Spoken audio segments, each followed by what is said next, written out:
Ďakujeme, že je tak jedinečný a krásny. A ďakujeme, že v tomto živote nám dávaš múdrosť a svetlo pre naše chodníky, aby si nám prežili správne. Ďakujeme za naše dietky, ktoré sú aj teraz v tomto chráme, vo všetkých našich školách. Chceme prosiť, aby si požehnal aj cestu života. Dal aj v škole nabrať to, čo je potrebné pre život, aby rástli v tebe úcty a sláve a radosti svojim rodičom i bližným okolo. Prosíme, požehnaj aj tento začiatok školského roku, požehnaj pedagógov, požehnaj všetkých, ktorí využia dobrú ruku dobrému dielu. Amen.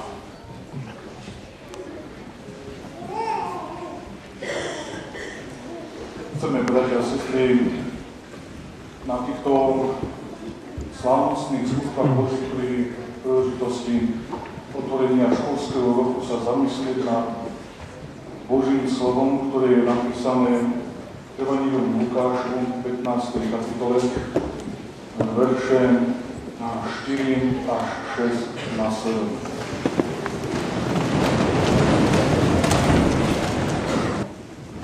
Keby niekto z vás mal 100 oviec a stratil by jednu z nich, či nenechá 99 na pustatine a nejde za stratenou, dokiaľ ju nenájde?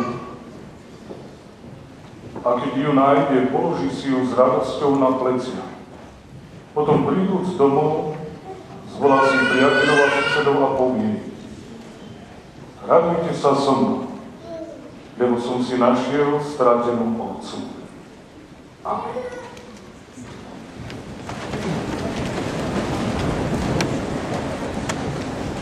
Zdešená sestra seniorka, milí oltárni bratia, milí pedagógovia, pani riaditeľka, milí rodičia, milí žiaci.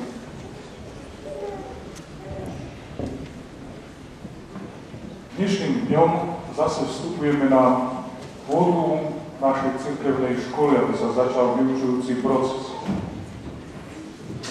Zhromaždíme sa z mnohých cirkevných zborov na jedno miesto a svojím spôsobom vytvárame určitú komunitu.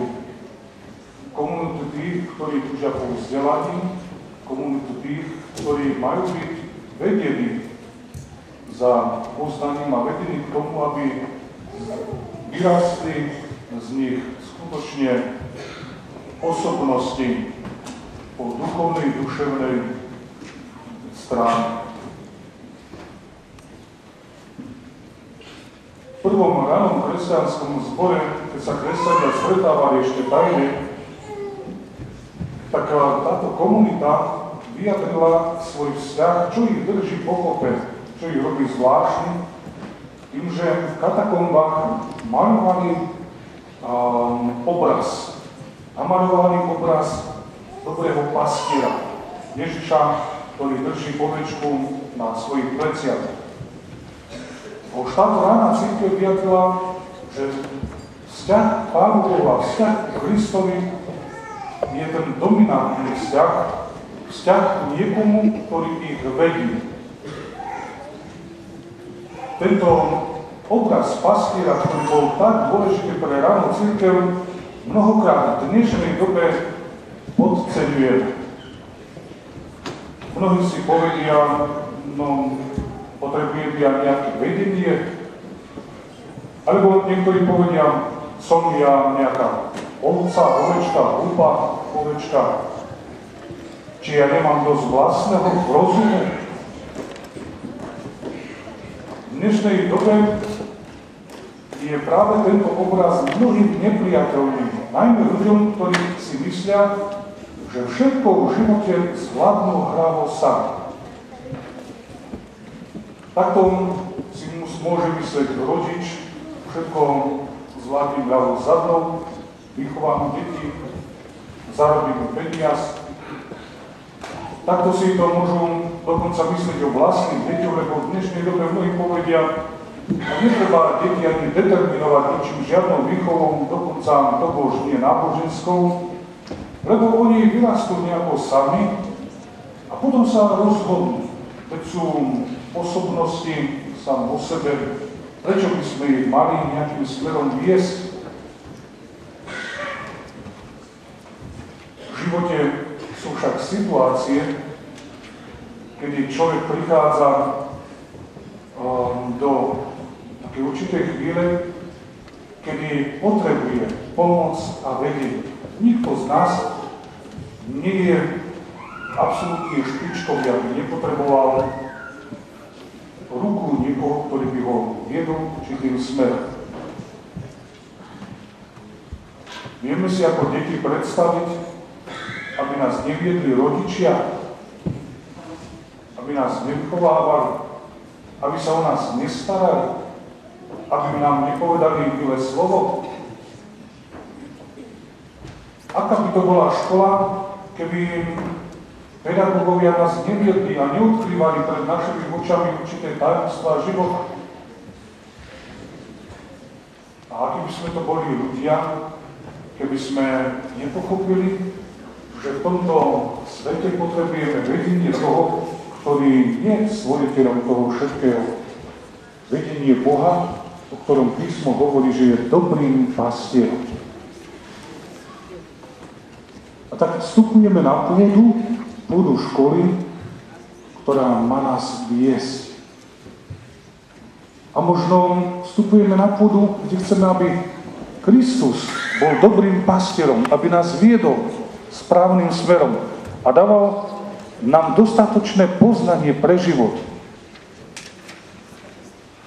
aby sme vyrastli v ľudí mravne vyspelých, ľudí, ktorí poznajú, čo je najdôležitejšie pre život.